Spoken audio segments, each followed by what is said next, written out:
Hi everyone, welcome back to my channel. I am back with another tutorial video, and in today's video I am going to show you how to recover your deleted email.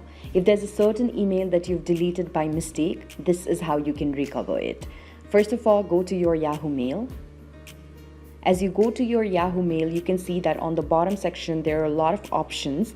The lower left option says inbox at the moment, but if you want to retrieve or recover your deleted email, tap on the inbox button and then scroll downwards and you will see trash. Tap on trash. When you tap on trash, you will land on a section where all of your deleted emails will be present. Now, if you'd like to recover a certain email, simply tap on that email. And as you tap on that email, you can still see that on the bottom lower corner, you have varieties of options. You can simply tap on move option in the center.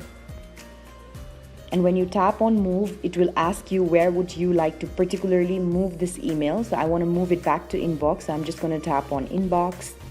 And now when I tap on inbox again, you can see here that this particular email has been recovered in my inbox. So this is how you can recover a deleted email. You can do this for numerous number of emails as you have deleted in the past. I hope this video has been useful to you. If you like the video, you know what to do. Do not forget to like, share and subscribe to the channel, and also hit the bell notification icon in order to not miss any of our tutorial videos. Thank you for watching.